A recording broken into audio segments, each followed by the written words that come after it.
Hello बच्चों, ज्ञानदीप में आपका स्वागत है। आज हम बुद्धिमान पक्षी कबूतर का क्वेश्चन आंसर करेंगे। तो चलिए मौखिक पे चलते हैं। क्वेश्चन नंबर 1, कबूतर सभी के स्नेह का पात्र क्यों रहा है? आंसर, कबूतर सभी के स्नेह का पात्र रहा है क्योंकि हजारों सालों से उसकी मनुष्य से केवल पहचान ही नहीं, वो मनुष्य का अच्छा मित्र भी है।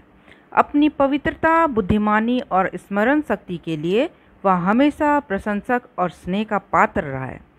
क्वेश्चन नंबर 2, अधिकांश कबूतर किस रंग के होते हैं? आंसर, अधिकांश कबूतर स्लेटी रंग के होते हैं। क्वेश्चन नंबर 3, अब तक कबूतरों की कितनी प्रजातियां नष्ट हो चुकी हैं? आंसर, अब तक कबूतरों की 10 प्रजातियां नष्ट हो चुकी हैं। क्वेश्चन नंबर 4, पाठ में गोल गोल नाच रहे कबूतर को क्या कहा गया है? आंसर, पाठ में गोल गोल नाच रहे कबूतर को लक्का कबूतर कहा गया है। अब चलिए लिखित में चलते हैं। लिखित का क्वेश्चन 1 का विशेष उत्सवों पर कबूतरों को क्यों उड़ाया जाता है?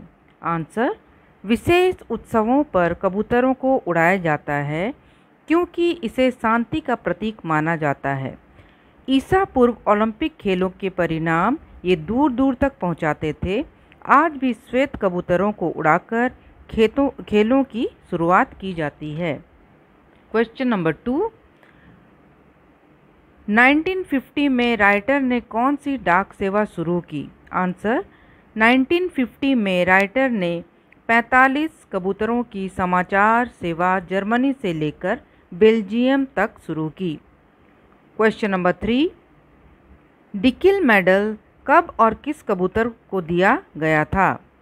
Answer, Dickin medal GI. जो नाम के कबूतर को दिया गया था जब उसने 20 मील की यात्रा तय करके संदेश पहुंचाया था और उसने हजारों की जान बचाई, बल्कि कई डूबते जहाज़ों को भी बचाया था। अब क्वेश्चन नंबर 2 का चेरमी नामक कबूतर को क्यों पुरस्कृत किया गया था? आंसर, प्रथम विश्व युद्ध के दौरान फ्रांस के चेरमी नामक कबूतर ने अनेक सैनिकों की जान बचाई थी। उसे गोलियां मारी गई, जहरीली गैस छोड़ी गई, फिर भी वह 25 मिनट तक उड़ता रहा जिससे संदेश को सही स्थान पर पहुंचा सके। उसकी बहादुरी के कारण उसे पुरस्कृत किया गया।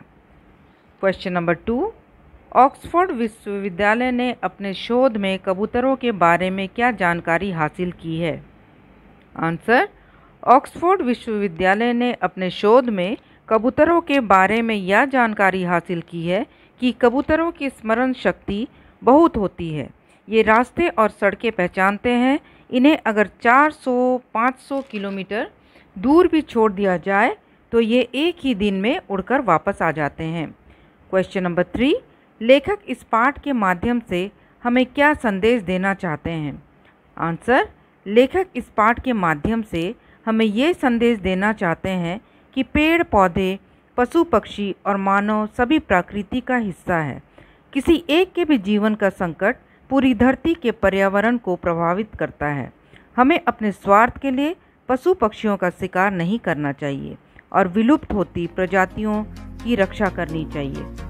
तो बच्चों, ये बुद्धिमान कबूतर का क्वेश्चन आंसर यहीं समाप्त होता है।